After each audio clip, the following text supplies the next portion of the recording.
Euh, il n'y a pas d'assettement, yo. Voilà la troisième fois que tu déjà.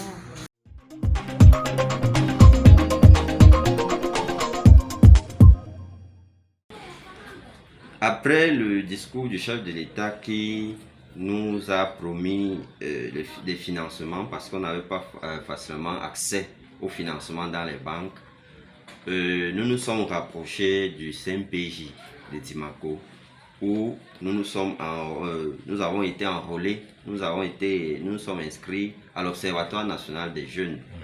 Et au fur et à mesure, nous avons été accompagnés dans le montage de notre projet. Et ça, c'est depuis 2017. Oui. Nous avons été présélectionnés, mais la sélection finale, c'était en juillet 2020. Nous avons subi deux formations. Mais la première, nous n'avons pas reçu l'attestation de formation. C'est le deuxième réarmement moral que nous avons fait au mois d'octobre 2020 qui a permis de nous donner le diplôme.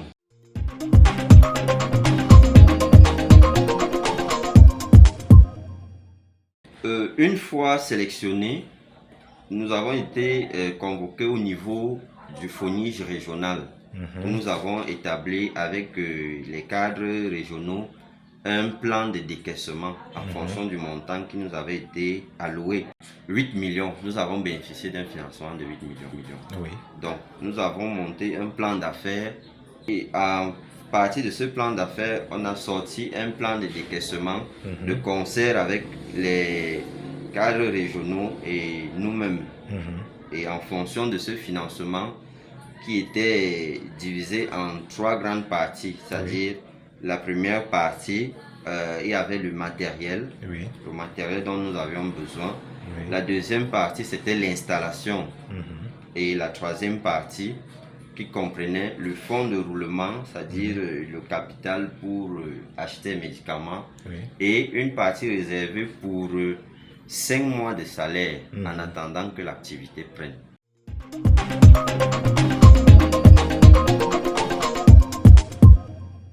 Oui, nous avons recruté 2 employés plus nous-mêmes, ça fait 3 jeunes qui ont un emploi, on va dire stable, parce que l'activité va croissante. D'accord.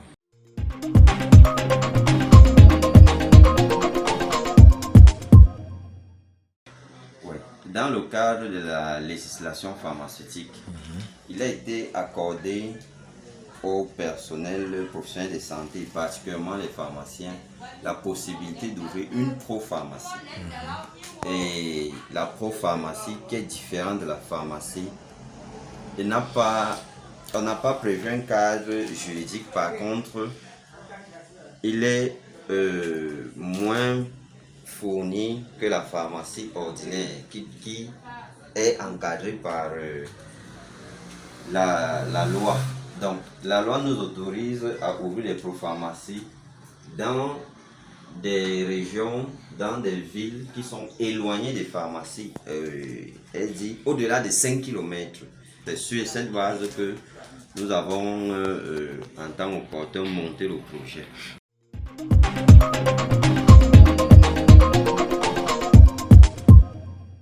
Avant l'arrivée de la propharmacie, il fallait aux populations d'envoyer les ordonnances, jusqu'au niveau de Bertois qui se trouve à 25 km d'ici.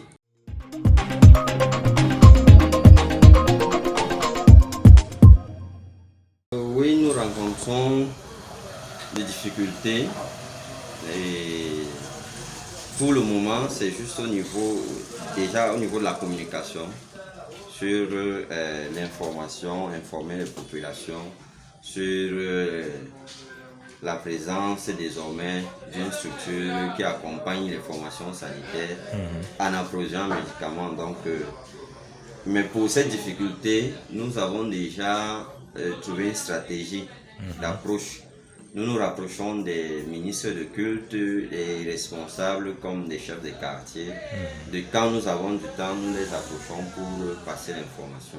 La deuxième difficulté, c'est juste au niveau de la distance de nos principaux fournisseurs, parce qu'ils sont à Yaoundé. Oui. Donc c'est dans le transport des médicaments. D'accord.